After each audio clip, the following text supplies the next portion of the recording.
Selamat malam. Kami dari kelompok 3 akan mempresentasikan hasil persentase kami yang berjudul Pengawasan dan Kepemimpinan.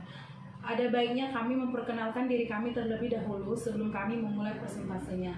Saya sendiri, Monica Desi Aprilia Silaen, dan teman saya, Octaviani Pasaribu. Baiklah, kami akan mempresentasikannya. Yang pertama, saya akan menjelaskan tentang pengawasan. Yang pertama, definisi pengawasan. Pengawasan adalah suatu kegiatan positif karena berfungsi mengarahkan seluruh pelaksanaan pekerjaan guna mencapai sasaran organisasi secara sistematis. Kegagalan suatu pengawasan merupakan kegagalan perencanaan dan keberhasilan perencanaan tersebut adalah merupakan keberhasilan dari tindakan pengawasan tersebut. 2. Fungsi pengawasan.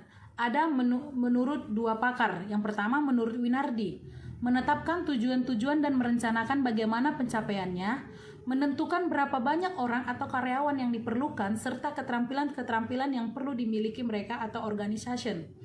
Menyeleksi individu-individu untuk mengisi posisi-posisi atau saving, dan kemudian mereka diberi tugas kerja dan ia membantu mereka yang bertanggung jawab untuk melaksanakannya dengan baik atau direction. Dengan aneka macam laporan, ia meneliti bagaimana baiknya rencana-rencana dilaksanakan dan ia mempelajari kembali rencana-rencana sehubungan dengan hasil-hasil yang dicapai dan apabila perlu, rencana-rencana tersebut dimodifikasi.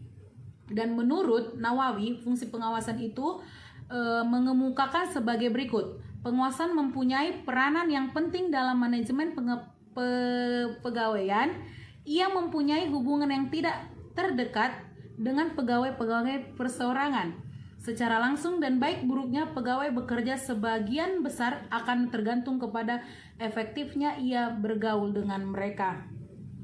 Yang ketiga ada tujuan pengawasan. Yang pertama, mengetahui lancar atau tidaknya pekerjaan tersebut sesuai dengan yang telah direncanakan. Yang kedua, memperbaiki kesalahan-kesalahan yang dibuat dengan melihat kelemahan-kelemahan, kesulitan-kesulitan, dan kegagalan-kegagalan dan mengadakan pencegahan agar tidak terulang kembali kesalahan-kesalahan yang sama atau timbulnya kesalahan baru.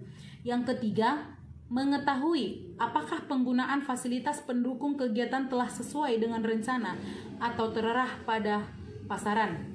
Yang keempat, mengetahui hasil pekerjaan dibandingkan dengan yang telah ditetapkan dalam perencanaan semula.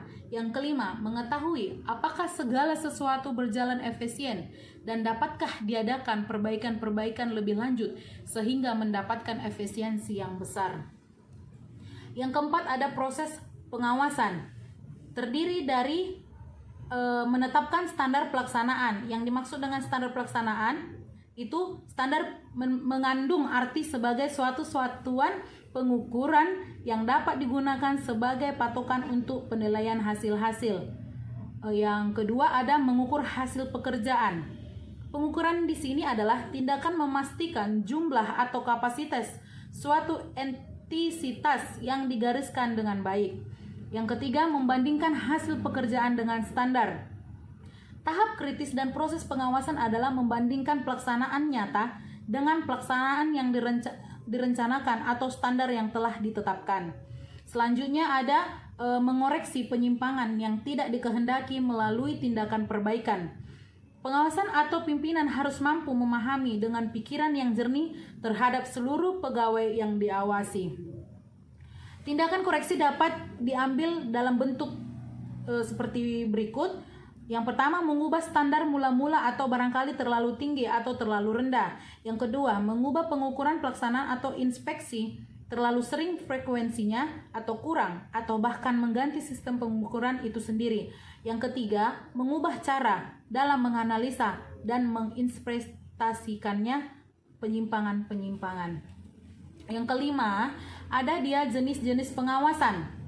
Menurut Nawawi, jenis-jenis pengawasan sebagai berikut. Yang pertama, pengawasan internal, yakni kegiatan pengawasan yang dilakukan oleh pimpinan atau manajer puncak, manajer unit atau satuan kerja di lingkungan organisasi atau unit atau satuan kerja masing-masing. Yang kedua ada pengawasan eksternal. Pengawasan eksternal itu yakni kegiatan pengawasan yang dilakukan oleh organisasi kerja dari luar organisasi kerja yang diawasi dalam menjalankan tugas pokoknya. Yang B, pengawasan berdasarkan metode atau cara melaksanakannya menurut Nawawi. Yang pertama, pengawasan tidak langsung, yakni kegiatan pengawasan yang didukung mengevaluasi laporan baik tertulis maupun lisan. Yang kedua, pengawasan langsung, yakni kegiatan pengawasan yang dilakukan dengan mendatangi personel atau unit kerja yang diawasi. Yang C, pengawasan berdasarkan pelaksanaannya menurut Nawawi. Yang pertama, pengawasan fungsional, yaitu proses pemantauan, pemeriksaan, dan evaluasi oleh aparatur pengawasan dalam sistem pemerintahan yang berfungsi dan tugas pokoknya khusus di bidang pengawasan. Yang kedua, pengawasan masyarakat adalah setiap penaduan, kritik, saran, pertanyaan, dan lain-lain yang disampaikan anggota masyarakat mengenai pelaksanaan pekerjaan oleh organisasi kerja non-profit di bidang pemerintahan dalam melaksanakan tugas pokoknya memberikan pelayanan umum dan pembangunan untuk kepentingan kehidupan bermasyarakat, berbangsa, dan bernegara. Yang ketiga, pengawasan melekat atau waskat, yaitu proses pemantauan, pemeriksaan, dan evaluasi oleh pimpinan, unit, atau organisasi kerja terhadap fungsi semua komponen dalam melaksanakan pekerjaan di lingkungan suatu organisasi non-profit dan terhadap pendayagunaan semua sumber daya untuk mengetahui kelemahan dan kelebihan yang dapat digunakan untuk pengembangan unit atau organisasi di masa yang akan datang. Yang selanjutnya saya akan menjelaskan tentang kepemimpinan. Pertama itu tentang pengertian kepemimpinan. Kepemimpinan adalah suatu usaha untuk mengarahkan, membimbing, dan memotivasi serta bersama-sama mengatasi problem dalam proses pencapaian tujuan suatu organisasi. Yang kedua itu ada prinsip-prinsip kepemimpinan. Yang pertama itu mengadakan peningkatan secara terus-menerus. Sudah menjadi sifat almiah, suatu tugas dapat dilaksanakan secara sukses. Maka kita pengalihan perhatian pada suatu yang baru. Keberhasilan bukanlah suatu hasil akhir dari suatu tugas. Keberhasilan adalah suatu langkah maju berikutnya. Yang kedua itu mengakui masalah secara terbuka. Keterbukaan sebagai kekuatan yang bisa mengendalikan dan mengatasi berbagai masalah dengan cepat. Dan juga sama secepatnya dapat mewujudkan kemampuan. Yang ketiga itu mempromosikan keterbukaan. Bagi organisasi tradisional, ilmu pengetahuan adalah kekuasaan pribadi. Tetapi bagi organisasi Kaizen, ilmu adalah untuk saling dibagikan dan hubungan komunikasi yang mendukungnya adalah sumber efisiensi yang besar. Yang keempat itu menciptakan tim kerja. Dalam organisasi Kaizen, tim kerja adalah bahan bangunan dasar yang membentuk struktur organisasi. Masing-masing karyawan secara individual memberikan sumbangan berupa reputasi akan efisiensi, prestasi kerja, dan peningkatannya. Yang kelima itu memberikan proses hubungan kerja yang benar. Dalam organisasi Kaizen, tidak menyukai hubungan yang saling bermusuhan dan penuh kontroversi yang terjadi dalam perusahaan secara murni berpusat pada hal-hal yang memiliki kultur yang saling menyalahkan. Yang keenam itu mengembangkan disiplin kerja. Disiplin di tempat kerja merupakan sifat almiah dan menuntut pengorbanan pribadi untuk menciptakan suasana harmonis dengan rekan kerja di dalam tim dan prinsip-prinsip utama perusahaan sehingga sifat-sifat individual yang terpenting bisa tetap terjaga. Yang ketujuh itu memberikan informasi pada karyawan. Informasi merupakan hal yang penting dalam perusahaan Kaizen. Para pemimpin dan para manajer mengakui bahwa karyawan tidak dapat diharapkan untuk berpartisipasi melebihi tugas sehari-hari mereka. Ya, adapun yang ke-8 sebagai contoh tugas mereka dalam sistem sasaran perusahaan, siklus Kaizen atau siklus kualitas tim-tim proyek. Adapun yang selanjutnya memberikan wewenang pada setiap karyawan melalui pelatihan berbagai keahlian, dorongan semangat, tanggung jawab, pengambilan keputusan, akses sumber-sumber data dan anggaran, timbal balik reputasi perusahaan, dan penghargaan. Maka para karyawan Kaizen memilih kekuatan untuk cara mempengaruhi urusan diri mereka sendiri dan urusan perusahaan. Adapun yang ketiga tentang kriteria seorang pemimpin. Yang pertama itu menurut Faisal Rifai dan Boy Raffi Amar dalam buku Kepemimpinan dan Kepemimpinan dalam Organisasi mengatakan seorang pemimpin dalam suatu organisasi harus memiliki kriteria tertentu layaknya seorang pemimpin yang sejati. Kriteria tersebut yaitu pengaruh. Yang pengaruh itu adalah seorang pemimpin, seseorang yang memiliki orang-orang yang mendukungnya dan turut membesarkan nama sang pimpinan. Yang kedua itu tentang kekuasaan atau power. Seorang pemimpin umumnya diikuti oleh orang lain karena ia memiliki kekuasaan yang membuat orang lain menghargai keberadaannya. Yang ketiga itu tentang wewenang. Wewenang di sini dapat diartikan sebagai hak yang diberikan kepada pemimpin untuk menetapkan sebuah keputusan dalam melaksanakan suatu hal atau kebijakan. Yang keempat itu tentang pengikut. Seorang pemimpin yang memiliki pengaruh, kekuasaan atau power dan wewenang tidak dapat dikatakan sebagai pemimpin apabila tidak memiliki pengikut yang berada di belakangnya yang memberi dukungan mengikuti apa yang dikatakan pemimpin. Adapun sifat-sifat kepemimpinan menurut George R. Terry dalam buku Manajemen Sumber Daya Manusia mengatakan ada beberapa sifat penting dalam kepemimpinan. Sifat-sifatnya adalah energi, memiliki stabilitas emosi, motivasi pribadi, kemahiran mengadakan komunikasi, kecakapan sosial dan kemampuan teknis. Yang kelima itu ada fungsi kepemimpinan. Menurut Usman Effendi, fungsi kepemimpinan ialah memadukan, menuntun, membimbing, membangun, memberi motivasi kerja, mengarahkan organisasi, menjalin jaringan komunikasi yang baik, memberikan pengawasan yang efisien, dan membawa para pengikutnya kepada sasaran yang ingin dicapai sesuai dengan target dan perencanaan. Yang keenam itu ada peran kepemimpinan. Menurut Bert Nanus yang diikuti ada Lembaga Pendidikan dan Pengembangan Manajemen Jakarta, seorang pemimpin diharapkan dapat berperan sebagai berikut. Yang pertama, pemberi arah. Seorang pemimpin diharapkan mampu memberikan pengarahan sehingga dapat diketahui sampai sejauh mana efektivitas maupun efisiensi pelaksanaan dan dalam upaya pencapaian tujuan.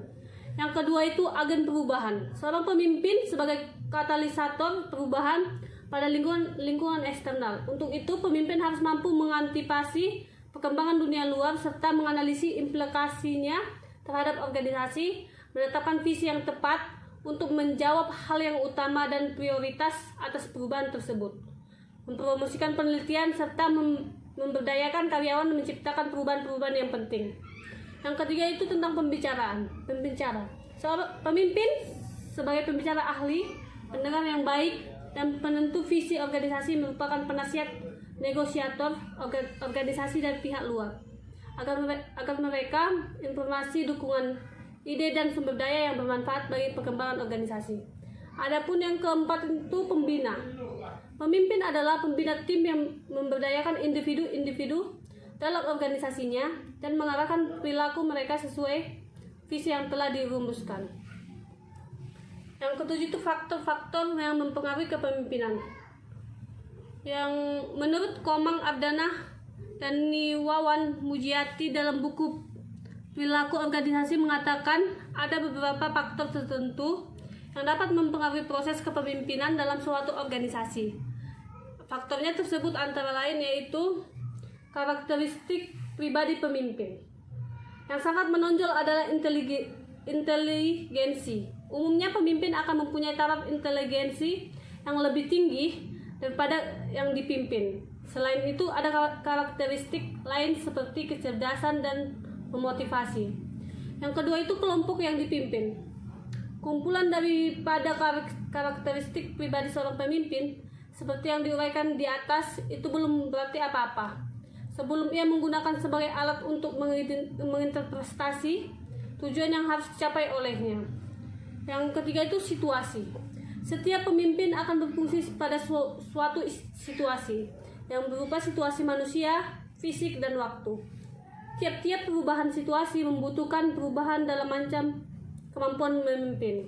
Dengan pengertian bahwa setiap situasi adalah unik, maka untuk tiap situasi dibutuhkan pemimpin yang spesifik dan fleksibel untuk menghadapi situasi yang dahsyat. Yang ke-8 itu tentang teori kepemimpinan. Menurut Virgil Riffey dalam buku Kepemimpinan dan Perilaku Organisasi mengatakan ada beberapa teori yang mendukung dari diri seorang pemimpin. Teori tersebut antara lain adalah yang pertama, teori sifat. Sifat merupakan teori yang menjelaskan sifat-sifat yang melekat dalam diri seseorang pemimpin yang akan mewarnai tingkah laku, perbuatan, tindakan, dan keputusan-keputusan yang diambil. Yang kedua itu teori perilaku. Di akhir tahun 1940-an, para peneliti mulai mengeksplorasi pemikiran bahwa bagaimana perilaku seseorang dapat menentukan keefektifan kepemimpinan seseorang.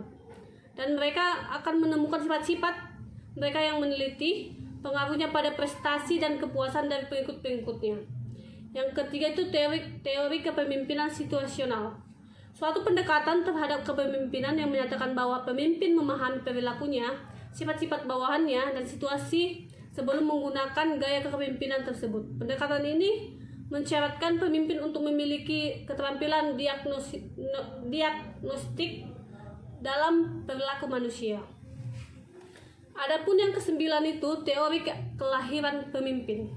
Menurut The Journalist Janet dalam buku Perilaku dalam Organisasi mengatakan ada 3 teori tentang lahirnya pemimpin, yaitu sebagai berikut. Yang pertama itu tentang teori keturunan, bahwa pemimpin itu muncul karena sifat yang dibawanya sejak lahir. Ini berarti seseorang akan menjadi pemimpin karena ia telah dilahirkan dengan bakat kepemimpinannya. Yang kedua itu tentang teori pengaruh lingkungan. Adalah teori ini menyebutkan bahwa pemimpin dibentuk karena lingkungan hidupnya, bukan karena keturunan. Ini berarti seseorang mampu menjadi pemimpin apabila diberi kesempatan. Yang ketiga itu teori kelompok campuran, yaitu pemimpin itu memiliki bakat sejak lahir, kemudian berkembang melalui pendidikan dan pengalaman, terutama dalam berinteraksi kepada orang lain. Adapun yang terakhir itu tentang gaya kepemimpinan. Menurut Rahman dalam buku Kepemimpinan mengatakan bahwa gaya kepemimpinan adalah cara atau seni yang digunakan oleh seorang pemimpin untuk mengatur dan mengarahkan bawahannya dalam mencapai visi dan tujuan bersama yang telah ditetapkan dalam suatu organisasi. Adapun model gaya kepemimpinan adalah yang pertama itu tentang gaya kepemimpinan memberitahu. Adapun gaya ini cocok diaplikasikan kepada karyawan yang tidak berani memikul tanggung jawab, yang memiliki perilaku tugasnya di atas rata-rata dan perilaku hubungannya di bawah rata-rata. Yang kedua itu gaya kepemimpinan menjual. Gaya kepemimpinan ini terbentuk dari perilaku tugas dan perilaku hubungan di atas rata-rata. Pada gaya kepemimpinan ini, pemimpin menjelaskan keputusan-keputusan dan memberikan peluang untuk menjelaskan klarifikasi tugas kepada para pengikut. Yang ketiga itu gaya kepemimpinan partisipasi. Gaya ini mempunyai karakteristik perilaku hubungan di atas rata-rata dan perilaku tugasnya di bawah rata-rata. Dalam gaya kepemimpinan ini, pemimpin memberikan ide-ide kepada para pengikutnya dan memfasilitasi perbuatan keputusan kepada para pengikutnya. Adapun yang keempat, gaya kepemimpinan delegasi. Kepemimpinan mendelegasikan perilaku tugas dan perilaku hubungan di bawah rata-rata. Pada gaya kepemimpinan delegasi, pemimpin memberikan tanggung jawab dan perbuatan keputusan serta pelaksanaan aktivitas kepada para pengikutnya.